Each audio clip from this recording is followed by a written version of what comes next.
ஓம் சாய்ராம். என் அன்பு செல்லமே, என்னுடைய அழகான தங்கமே, உன்னை காப்பாற்றவும் சில பிரச்சனைகளிலிருந்து மீட்டெடுக்கவும் தான் இப்பொழுது இந்த நேரத்தில் இந்த சாய் ஓடோடி வந்துள்ளேன். இந்த சாய்க்கு எப்பொழுதும் ஒரே ஒரு விஷயம் மட்டும்தான், தன்னுடைய பிள்ளைகள் பாதுகாப்பாக இருக்க வேண்டும். தன்னுடைய பிள்ளைகள் எப்பொழுதுமே தெளிவாக இருக்க வேண்டும். யாரை நம்பியும் ஏமாந்து போகக்கூடாது. யாரை நம்பியும் எப்பொழுதும் எந்த ஒரு விஷயத்தையும் ஆரம்பிக்கவும் கூடாது. எப்பொழுதும் அவர்கள் மீது நம்பிக்கை இருந்து ஒவ்வொரு காரியத்தையும் செய்ய வேண்டும். இதுதான் இந்த சாய்க்கு மிக மிக பிடித்த ஒரு விஷயம். இதைதான் நான் இப்பொழுது உனக்கு மிகப்பெரிய ஒரு விஷயமாக சொல்ல வந்துள்ளேன். எப்பொழுதுமே நான் உன்னை பார்ப்பேன். யாராவது ஒருவர் ஏதாவது ஒரு விஷயத்தை சொன்னால்தான் நீ செய்வாய். மற்றபடி எந்த ஒரு விஷயத்திலேயும் ஆர்வத்தை காட்டுவது கிடையாது. அதுவே யாராவது ஒரு நபர் இந்த விஷயத்தை செய், அந்த விஷயத்தை செய் என்று சொன்னால் அதை கண்மூடித்தனமாக நம்பிக்கொண்டு எந்த காரியத்தில் வேண்டுமானாலும் இறங்கி விடுகிறாய். ஆனால் அதற்கு பிறகுதான், அதில் ஏதாவது ஒரு பிரச்சனை கொடுத்த பிறகுதான் உனக்கு நீ செய்தது தவறோ என்று உனக்கு தோன்றுகிறது.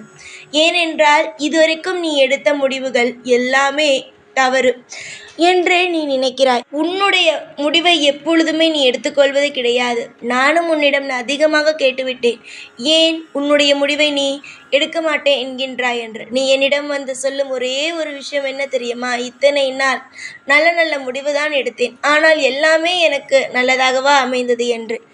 ஒரு முறை, 2 முறை, இப்படி சில சமயங்களில் நீ நன்றாக எடுக்கும் முடிவுகள் உனக்கு சறுக்கிவிடலாம். உன்னை நீ நம்பாமல் மற்றவர்களை நம்பி ஒவ்வொரு காரியத்தையும் செய்யும் பொழுது நிச்சயமாகவே ஒரு விஷயத்தை சொல்கிறேன், ஏமாற்றம் வரும்.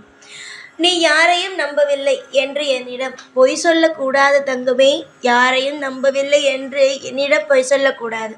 மற்றவர்களிடம் வேண்டுமானால் நீ சொல்லலாம், நான் இப்பொழுது எல்லாம் யாரையும் நம்புவது கிடையாது, எல்லோரிடமும் தெளிவாக இருக்கிறேன். யாராவது ஒரு நபர் என்னை ஏதாவது ஏமாத்துற மாதிரி, இந்த விஷயத்தை செய், அந்த விஷயத்தை செய், இதில் நல்ல லாபம் கிடைக்கும், அதில் நல்ல லாபம் கிடைக்கும் என்று சொன்னால் நான் எப்பொழுதும் நம்புவது கிடையாதே எல்லா விஷயத்திலேயும் என்று. ஆனால் யாராவது ஒரு விஷயத்தை பற்றி உன்னிடம் சொன்னால் திடீரென்று நம்ப ஆரம்பிக்கிறாய், திடீரென்று செய்கிறாய். ஆனால் ஒரே ஒரு விஷயத்தை மட்டும் தெரிந்து கொள்ள வேண்டும். நீ யாரையும் நம்பவில்லை என்று மற்றவரிடம் பொய் சொல்லலாம், ஆனால் நீ என்னிடம் பொய் சொல்லவே முடியாது. ஏனென்றால் உன்னுடைய உள்மனதில் என்னென்ன இருக்கிறது என்பது தெரியும். இன்னுமுமே நிறைய விஷயங்கள், இன்னுமுமே உன்னுடைய வாழ்க்கையில் நீ எடுக்கும் முடிவை நீ இன்னும் நம்பவே இல்லை. காரணம் கேட்டால் இத்தனை நாள் தோற்றுப்போனேன், வாழ்க்கையில் முன்னேறுபவன் சொல்வதையாவது கேட்கலாம் என்று சில விஷயத்தை கேட்கிறாய். நீ சில விஷயம் கேட்கிறாய் பத்தியா, அதனால் உனக்கு பிரச்சனைகள் வர இருக்கிறது. ஒரு மனிதனுக்கு எவ்வளவு வேண்டுமானாலும் பிரச்சனை வரலாம், எவ்வளவு விஷயங்கள் வேண்டுமானாலும் ஒரு யோசனையை யோசித்து அவன் தோற்று கூட போகலாம். ஆனால் மற்றவன் சொல்லும் விஷயத்தை செய்ய வேண்டும் என்று அவசியம் அல்ல. அதே போல ஒரே ஒரு விஷயம்தான், உன்னுடைய குடும்பத்தில் ஒரு பெண்ணோ ஒரு ஆணோ ஒரு திருமணம் வயதில் இருக்கிறார்கள் என்ற பட்சத்தில் வேறொரு நபர்கள் இதை நீ செய், நீ இதை செய், நீ இதை செய் என்று ஏதாவது ஒரு குழப்பத்தை மூட்டிவிட்டு உன்னை ஓரமாக ஒதுக்கி வைத்துவிட்டு அவர்களுக்கு ஏதாவது ஒரு விஷயத்தை செய்ய வந்தால் தயவு செய்து விடாதே. நீதான் முதலாளாக இருந்து உன்னுடைய பிள்ளைகளுக்காக இருந்தாலும் சரி, ஒரு திருமணமாக இருந்தாலும் சரி, அது எதுவாக இருந்தாலும் சரி, நல்லதுகள் எதுவாக இருந்தாலும் சரி, நீதான் செய்ய வேண்டும். நீ என்ன நினைக்கிறாய்? நம் செய்தால் எதுவுமே ராசி இல்லை, நம் செய்தால் எதுவுமே நல்லா இல்லை, அதனால நம்ம பிள்ளைகளுக்கும் மற்றவர்களால் செய்யலாம், நம் எதுவுமே செய்யாமல் மற்றவர்கள், அதாவது பணம் தோடு இருப்பவர்கள் செய்தால் நன்றாக இருப்பார்கள் நம்முடைய பிள்ளைகள் என்று எந்த ஒரு விசேஷமாக இருந்தாலும் அவர்களை விட்டு செய்ய சொல்கிறார். உன் கூட பிறந்தவர்களாக இருக்கலாம், மற்றவர்களாக இருக்கலாம், அவர்களை விட்டு செய்ய சொல்லும் பொழுது அது எந்த விதத்தில் அது நியாயம், எந்த விதத்தில் அது நல்லபடியாக இருக்கும் என்பதை நீ சொல் பார்க்கலாம். ஒரு தாயாக இருந்து, ஒரு தந்தையாக இருந்து நீங்கள் எடுத்து செய்யும் அளவுக்கு மற்றவர்கள் யார் செய்வாய்? நீ உன்னுடைய மனதில் உன்னுடைய பிள்ளைக்கு செய்யும் பொழுது எந்த ஒரு பொறாமையும் இருக்காது, எந்த ஒரு கெட்ட விஷயங்களும் உன் மனதில் தோன்றாது. அதே எண்ணம் மற்றவருக்கு இருக்குமா உன்னுடைய பிள்ளைகளுக்கு செய்யும் பொழுது? தங்கமே, எந்த யோசனையாக வேண்டுமானாலும் இருக்கட்டும், அது உன்னுடைய பிள்ளைகளுக்கு நல்லது செய்யக்கூடிய யோசனைகளாக இருக்கட்டும், இல்லை ஒரு வீடு கட்ட வேண்டிய ஒரு யோசனைகளாக இருக்கட்டும், எந்த யோசனைகளாக இருந்தாலும் சரிதான், அதை நீயே முடிவெடுத்து செய்தால் உன் வாழ்க்கை சிறப்பாக இருக்கும். அது வேறொரு கையில் ஒப்படைக்கும் பொழுது அது நிச்சயமாகவே சொல்கிறேன், அது நல்லபடியாக இருக்குமா என்று கேட்டால் கண்டிப்பாக இல்லை என்று தான் நான் சொல்வேன். உன்னுடைய நல்ல மனதுக்கு நீ எங்கிருந்தாலும் நல்லபடியாகவே உழைத்துக் கொள்வாய். யார் எது வேண்டுமானாலும் சொல்லட்டும், யார் எது வேண்டுமானாலும் சொல்லட்டும். எந்த ஒரு நிலையிலும் எந்த ஒரு விஷயத்தையும் எப்பொழுதும் எல்லா நாளும் எதையும் கண்டு கவலைப்படாதே. உன்னுடைய ஒவ்வொரு அசைவுகளிலும் ஒவ்வொரு விஷயங்களிலும் நான் இருக்கிறேன். உனக்கு தேவைப்படும் ஒவ்வொரு விஷயத்தையும் நான் பார்த்து பார்த்து செய்து கொண்டு இருக்கும் பொழுது நீ எந்த ஒரு விஷயத்தையும் நினைத்து கவலைப்படக்கூடாது. பொறாமை பிடித்தவர்கள் கையால் வாங்குவது வேண்டாம். அதுவே நீ இப்பொழுது நான் என்ன சொல்கிறேன், நீ இதுவரைக்கும் செய்த விஷயங்கள் தவறாக இருந்திருக்கலாம், உனக்கு நிறைய கெட்ட விஷயங்கள் நடந்திருக்கலாம்.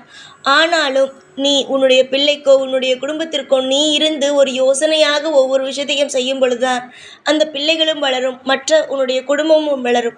மற்றவருடைய கையில் கொடுத்து இவர் ராசியானவர், இவர் நல்லவர், இவர் அதிர்ஷ்டமானவர், இவரிடம் நிறைய பணம் இருக்கிறது, இவரிடம் நிறைய காசு பணங்கள் இருக்கிறது, செல்வ செழிப்புகள் இருக்கிறது, மிகப்பெரிய ஒரு தொழில் அதிபராக இருக்கிறார், இவருடைய கையில் கொடுத்து செய்யலாம் என்று நீ செய்யும் பொழுது அந்த காரியம் திருப்தி இல்லாமல் அறகுறையாகத்தான் இருக்கிறது. ஒரு தாயும் தந்தையும் ஒரு பிள்ளைக்கு செய்வது போல மற்றவர்கள் செய்ய மாட்டார்கள். எந்த ஒரு இடமாக இருந்தாலும் யோசனை செய்து நீயே உன்னுடைய பிள்ளைகளுக்காக இருந்தாலும் சரி, உன்னுடைய வாழ்க்கைக்காக இருந்தாலும் சரி எடுத்து செய். உன்னை நீயே தாழ்த்தி கொள்ளாதே. மற்றொரு விஷயம் என்னன்னா, அதிர்ஷ்டம் இல்லாதவள், நான் ஒரு துரதிர்ஷ்டசாலி என்று எப்பொழுதுமே நீயே உன்னுடைய வாழ்க்கைக்குள் இந்த ஒரு வார்த்தைக்கான சக்தியை கொடுத்து கொண்டே இருக்காதே. நீ அதிர்ஷ்டமானவள், நல்லவள், யாருக்கும் துரோகம் செய்யாதவள், தெய்வத்திற்கு நெருக்கமான பிள்ளை, தெய்வம் நிச்சயமாக உன்னோடு இருக்கிறது என்று நினைத்துக்கொள். இதுதான் உண்மை. முதலில் சொன்ன பாரு, அது நீ கிடையாது. இப்பொழுது நான் சொன்னேன் பார், இது எல்லாம், அதாவது தெய்வத்திற்கு நெருக்கமான, தெய்வத்திற்கு பிடித்த பிள்ளை, தெய்வத்திற்கு நெருக்கமான பிள்ளை, அதிர்ஷ்டசாலி, எல்லா செல்வத்தையும் கூடிய சீக்கிரத்தில் அனுபவிக்க போகும் ஒரு அற்புதமான ஒரு ராசியான கைக்காரி. இதுதான் நீ.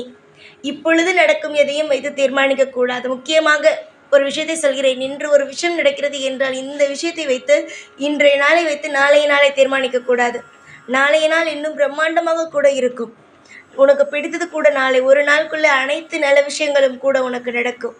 எந்த ஒரு காரணம் கொண்டும் மனதில் ஒரு சோர்வை கூட ஏற்படுத்தி விடாது. எல்லாவற்றுக்கும் நான் இருப்பேன், எல்லாவற்றுக்கும் வழிகாட்டுவேன். உன்னை கண்கலங்க வைத்துவிட்டு நான் வேடிக்கை பார்ப்பேன் என்று நினைக்க வேண்டாம், நினைக்கவும் கூடாது. அது மிகப்பெரிய ஒரு தவறாகும். எந்த தெய்வமும் பிள்ளைகள் கஷ்டப்படட்டும் என்று பார்த்து கொண்டு இருப்பது அல்ல. எல்லா தெய்வமும் வழிகாட்டியாக இருக்கிறார்கள். உன்னுடைய இஷ்ட தெய்வம் நான். நிச்சயமாக உனக்கு வழிகாட்டியாகவும் உனக்கு மிகப்பெரிய ஒரு பாதுகாப்பை கொடுக்கவும் நான் இருக்கும் பொழுது எந்த ஒரு நிலையிலும் எதையும் கண்டு நீ அஞ்சக்கூடாது. சந்தோஷமான மனநிலைமைக்கு வாருங்கள். எதுவாக இருந்தாலும் கூடிய சீக்கிரமாகவே உன்னுடைய வாழ்க்கையில் கிடைக்கும் என்று நம்பிக்கைக்கு வாருங்கள். பொறுமையாக எதுவாக இருந்தாலும் கடந்தாலும் நிச்சயமாக உன்னுடைய வாழ்க்கையில் நீ நிச்சயம் எல்லாவற்றிலும் ஜெயிப்பாய். ஒரு விஷயத்தில் கூட உன்னுடைய வாழ்க்கையில் நீ தோற்பாய் என்பது கிடையவே கிடையாது. ஜெயித்து நிச்சயமாக வெற்றி என்ற ஒரு விஷயத்தை சூடி வாழ்க்கையில் நிம்மதியான ஒரு வாழ்க்கையை வாழ காத்திருக்கிறாய். இனிமேல் தான் உனக்கு அதிர்ஷ்டங்களும், இனிமேல் தான் உனக்கு இன்பங்களும் உன்னை சுற்றி சுற்றி வரப்போகிறது. சந்தோஷமாக இரு.